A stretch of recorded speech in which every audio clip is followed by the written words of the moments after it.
Hello India. बड़ों को प्रणाम, छोटों को प्यार और मेरे सारे सब्सक्राइबर को ढेर सारा राम राम। दोस्तों, फिर से पूरे 10-11 दिन के बाद मैं आप लोगों के समक्ष हूँ। वीडियो डालने का मन अब नहीं करता है। सब्सक्राइबर बिल्कुल नहीं बढ़ रहे हैं, व्यूज़ और लाइक्स भी नहीं बढ़ रहे हैं, तो मन तो बिल्कुल हतोत्साहित हो गया है। लेकिन कर्म करना चाहिए इंसान को अपना, इसलिए मैं अपना कर्म कर रही हूँ और वीडियो डाल रही हूँ। डालने की उम्मीद नहीं, मतलब इच्छा नहीं होती है। तो चलिए, आज के एपिसोड में जो है सो मैं सौतेली सास संसार के ताने बाने का जो चौथी कहानियाँ आप लोगों के समक्ष रखी हूँ, थोड़ी लंबी कहानी है, तो उसका 5वां भाग मैं आप लोगों के समक्ष रख रही हूँ। देखिए, लाइक कीजिए, सब्सक्राइब कीजिए, बोलना मेरा काम है। हालांकि मेरे बोलने से कोई फ़ायदा वायदा हो नहीं रहा है, कोई भी लाइक और सब्सक्राइब तो करना दूर, कोई देख भी नहीं रहा है। तो मैंने अब तक रखा कि जैसे आप लोगों ने देखा कि नीलिमा और राधा जो है सो बहुत ही अच्छी सहेली है, लेकिन राधा की जो सास है वो सौतेली सास है और उसे बहुत सताती है। तो नीलिमा की सास सोचती है कि उसका कुछ ब्रेन वॉश किया जाए और उसे कुछ मतलब कि राधा का जीवन में कुछ खुशियाँ भरा जाए। तो इसी उम्मीद के साथ जो है सो वो रंजू देवी से दोस्ती करती है, नीलिमा के साथ संध्या देवी, और जो है सो उसे बात कर रही है गाड़ी में कि मेरी बेटे का तो ट्रांसफ़र होते रहता है, इसलिए मैं एक ग्रुप बनाती हूँ, मैं 4-5 लोगों का, जो कि मतलब आश्रम में, विधवा आश्रम, बाल आश्रम या वृद्धाश्रम में जो पैसे आ रहे हैं सरकार के तरफ से, तो उसका अच्छे से सदुपयोग हो रहा है कि नहीं, सारे स्टाफ को जैसे सैलरी वगैरह देना और सबका ध्यान रखना, अच्छा खाना, अच्छा कपड़ा, तो इस सब की देख रेख के लिए जो है सो मैं हमेशा एक कमेटी बनाती हूँ, एक ग्रुप बनाती हूँ जो इस सब चीज़ पर ध्यान दे सके। और इसके लिए ज़रूरी है कि वो लोग लोकल हो, मतलब लोग का ट्रांसफ़र नहीं हो, तभी तो वो परमानेंट वहाँ रह सकेंगे और उस पर ध्यान दे सकेंगे, क्योंकि मैं तो चली जाऊँगी, ट्रांसफ़र हो जाएगा। तो ये बातें जो है सो रंजू देवी और नीलिमा के बीच में, जो नीलिमा की सास के बीच में जो गाड़ी पे जो है सो हो रही है, और वो उसे बता रही है कि तुम्हारा तो दुकान है और तुम्हारी दुकान से भी हमेशा जो है सो कपड़े का बिक्री जो बराबर होता रहेगा, तो तुम्हारा भलाई हो जाएगा ना, तुम्हारा तो नुकसान होगा नहीं। देखो, तुम अपने दोस्तों में से किसी से बात करो, अगर कोई 2-4 लेडीज़ तैयार हो जाती है तो हाँ ठीक है, मैं बात करती हूँ, पर हमारा तो खर्चा नहीं होगा ना। रंजू देवी थोड़ी कंजूस थी, तो वो सोच रही थी कि किस आफत में पड़ गए, अगर हम समाज सेवा में पड़ेंगे तो हो सकता है मेरा भी खर्चा हो, तो इसलिए वो बोल रही है कि मेरा खर्चा तो नहीं होगा ना। नहीं, मैं जहाँ भी जाती हूँ वहाँ जितने भी जो भी आश्रम होते हैं उसे मैं सरकारी घोषित करवाने की पूरी कोशिश करती हूँ। मतलब कि डीएम की मम्मी, मतलब संध्या देवी बोल रही है, और इसमें जो है सो मेरा बेटा की भी भागदौड़ लगती है, मंत्री लोग से बात करना पड़ता है ताकि फंड्स जो है सो हमेशा आता रहे।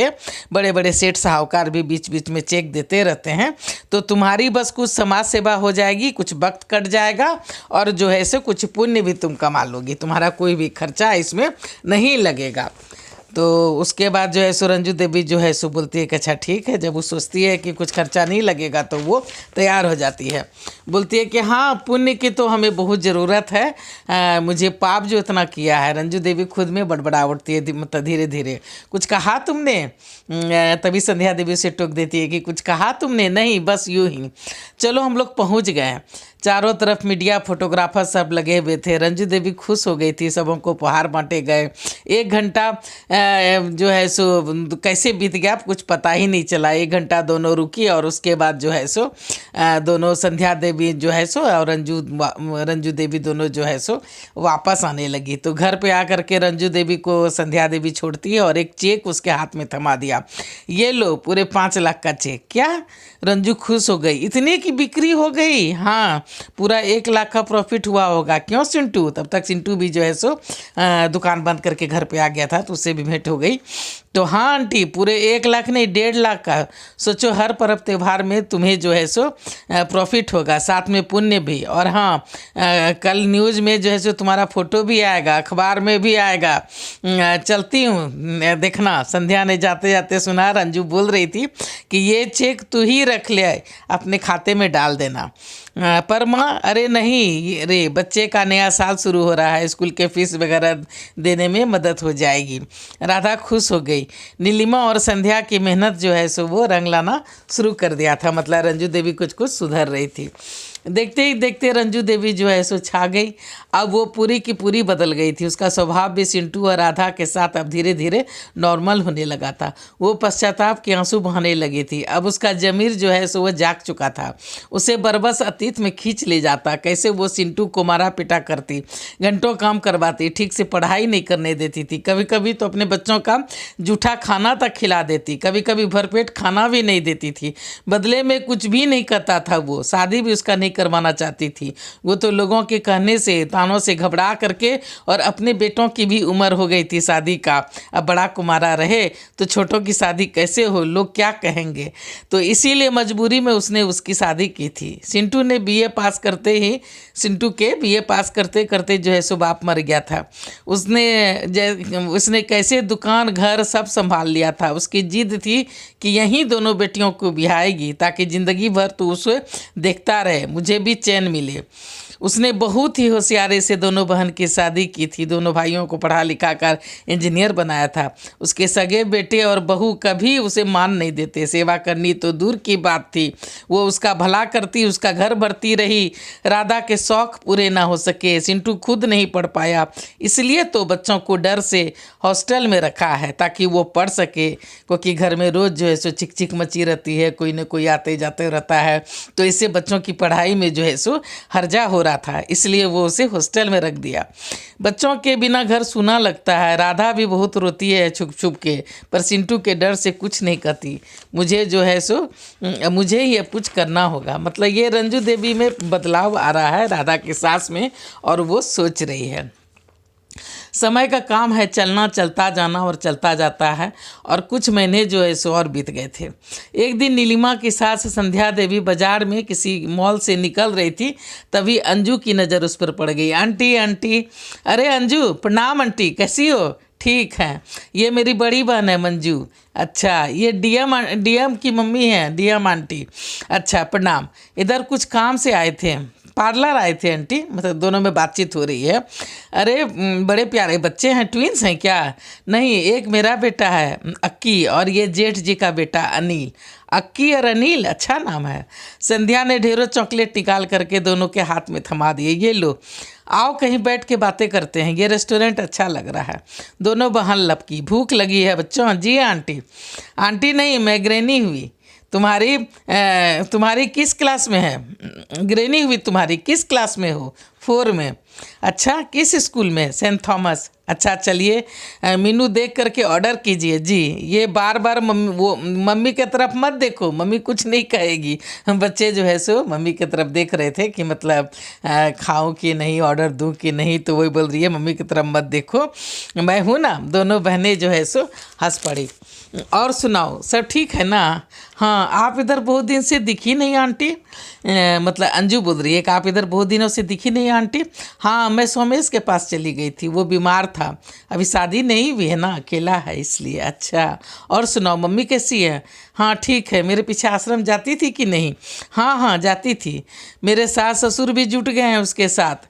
तभी मंजू बोली, मतलब बड़ी बहन जो कि अभी तक डीएम आंटी से नहीं मिली थी, पहली बार मिल रही है, तो वो बोली कि मेरे सास ससुर भी जुट गए हैं उनके साथ। तभी मंजू बोली, वो दोनों आपसे मिलना चाहते हैं। आपने तो चमत्कार कर दिया आंटी, जो कोई नहीं कर पाया वो आपने कर दिखाया। आप ग्रेट हो, मम्मी बदल रही है, मैं बहुत खुश हूँ। मंजू की आंखें डबडबा गई। हाँ अच्छा, कुछ अपने बारे में बताओ। मैं सबसे छोटी बहू हूँ अपने ससुराल में।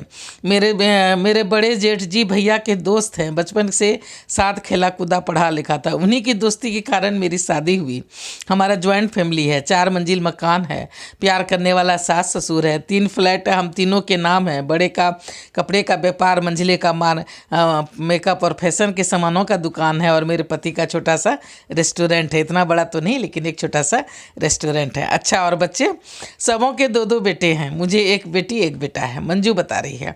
और अंजू, तुम्हारे बच्चे नहीं हैं? मैंने उस दिन भी नहीं देखा घर में किसी को। इसके भी भैया की तरह 2 बच्चे हैं, दोनों ट्विंस हैं।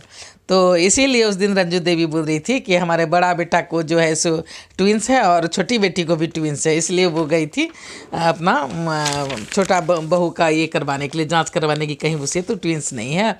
तो वही लोग बोल रही है कि इसके भी ट्विंस हैं। मैं तो इन दोनों को भी ट्विंस ही समझ रही थी, चेहरे कितने मिलते हैं। वो अक्की और अनिल को देख करके संध्या देवी बोल रही है हमारे दोनों जेठ के चेहरे आपस में, हमारे दोनों जेठ और इनके चेहरे सब मतलब भाइयों के चेहरे आपस में मिलते हैं, पापा जी पे गए हैं इसलिए बच्चे के चेहरे भी मिलते हैं, मंजू बोल रही है। ओ और अंजू तुम कुछ बताओ अपने परिवार के बारे में। वो तू रुक मैं बताती हूँ। इसके हस्बैंड बस अकेले हैं, ये इसके पति और इसकी सास, ये इसके पति और इसकी सास, बस यही हैं। बच्चे तो हॉस्टल में हैं। कितने उम्र के हैं बच्चे? यही बेटी यही करीब 8-10 साल की, 8-10 साल के 8-10 साल के बच्चा है। और मैं दीदी के 13 साल, मतलब हमारी शादी को जो है सो 12 साल हो गए हैं और दीदी के 13 साल। बहुत कम उम्र में शादी होगी तुम दोनों की। हाँ, माँ की जिद की वजह से पापा चले गए तो माँ डर गई कि हमारा क्या होगा, इसलिए आनन फानन में शादी कर दी। पढ़ाई कहाँ तक की है तुमने? जी शादी के बाद भी पढ़े हैं आंटी, बीए हम दोनों ने किया है। चलो तब तो ठीक है। तुम्हारी सास को देखा नहीं उस दिन जिस दिन मैं आई थी? हाँ वो अंदर थी। अंजू बोल रही है, झूठ बोल रही है। तो तभी मंजू बोल पड़ती है बीच में, ये झूठ बोल रही है आंटी, मैं बताती हूँ ये मेरी सास की गुलाम है। माँ जो कहती है वही करती है। ये अपनी सास को सताती थी, सारा काम करवाती थी, बेचारी कुछ नहीं कहती। इसे समझा समझा के हम और भैया थक गए, पर ये नहीं सुनती थी। इसके ससुर इंजीनियर थे, अपने सेक्रेटरी से फंस गए और शादी कर ली। आज आराम से 2 बच्चों और पत्नी के साथ रह रहे हैं। वो तो भला हो इसके दादा का जो कि मरने के पहले जो है सो घर मकान जो है सो अपने बहू के नाम पे कर दिए थे, इसके सास के नाम पे कर दिए थे। इससे दादा का पेंशन और इसकी सास की पढ़ाई सिलाई कढ़ाई से ही घर चलता था, बड़ी मुश्किल से। अवध जी की पढ़ाई पूरी हुई है, आज बैंक मैनेजर हैं। भैया की तो मजबूरी है, दिन भर दुकान पे रहते हैं, भाभी गधा मजदूरी करती है। ऐसे में एक दूसरे का गुस्सा या माँ की जली कट्टी बातों का असर बच्चों पर दिखता था। ना तो दोनों में से प्यार बचा है और ना बच्चों से प्यार करते थे। मजबूरन भैया ने उन्हें हॉस्टल में रखा, पर ये देखा देखी में अपने बच्चों को भी उसी स्कूल में भर्ती करा दिया है। इसी बहाने ये माँ के साथ वहाँ आती जाती रहती है और उन्हें भी, बच्चों में को भी आपस में लड़ाती रहती है। ये बचपन से माँ के साथ मिल करके भैया को सताते आई है। पर एक भैया है जो अपने बड़े छोटे सब का लिहाज रखा है, घर की इज्जत ढो रहे हैं। बहुत अच्छे हैं मेरे भैया भाभी। मंजूर जो है सो रोने लगी। चुप करो, सब देख रहे हैं, क्या कर रही हो दीदी? अंजू गुस्सा जाती है। चुप करो, सब देख रहे हैं, क्या कर रही हो दीदी? चुप करो, चुप तुम रहो, आज सब मैं आंटी को बता दूंगी बता के रहूँगी। तुम बैठो, मैं चलती हूँ। अंजू को बहुत गुस्सा आ रहा था कि ये मंजू पहली बार मिली है और डीएम आंटी से सारे घर के किस्से बता रही है कि मेरी माँ कितनी बुरी है और कैसे कैसे करके सारे बात बता रही। तो उसको बुरा लगा, तो वो बोली कि तुम बैठ के गप करो, मैं चलती हूँ। तो छोटी बहन जो है सो वो उठ के चल देती है। अरे रुको तो, जाने दीजिए आंटी, उसे वो ऐसी ही है। इसकी सास जब बीमार पड़ गई थी तो वो उसे विधवा आश्रम में फेंक आई थी।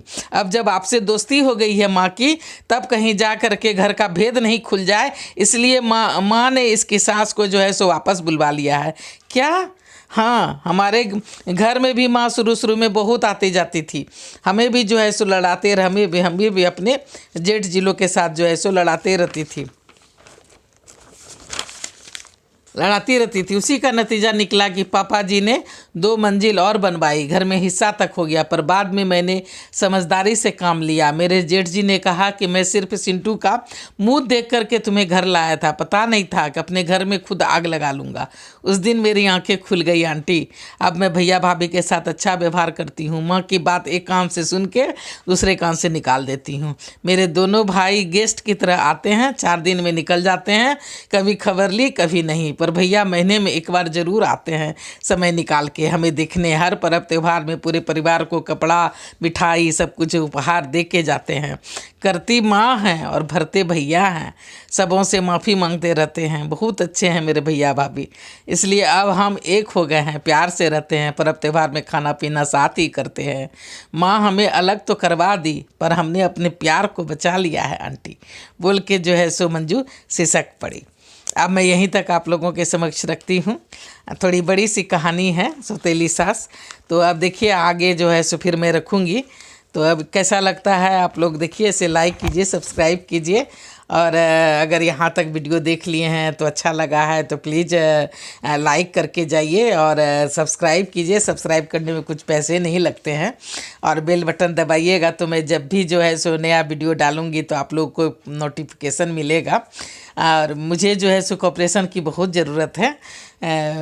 काफ़ी मतलब पुअर फैमिली से, पुअर मतलब स्थिति से, काफ़ी ख़राब स्थिति से गुजर रही हूँ।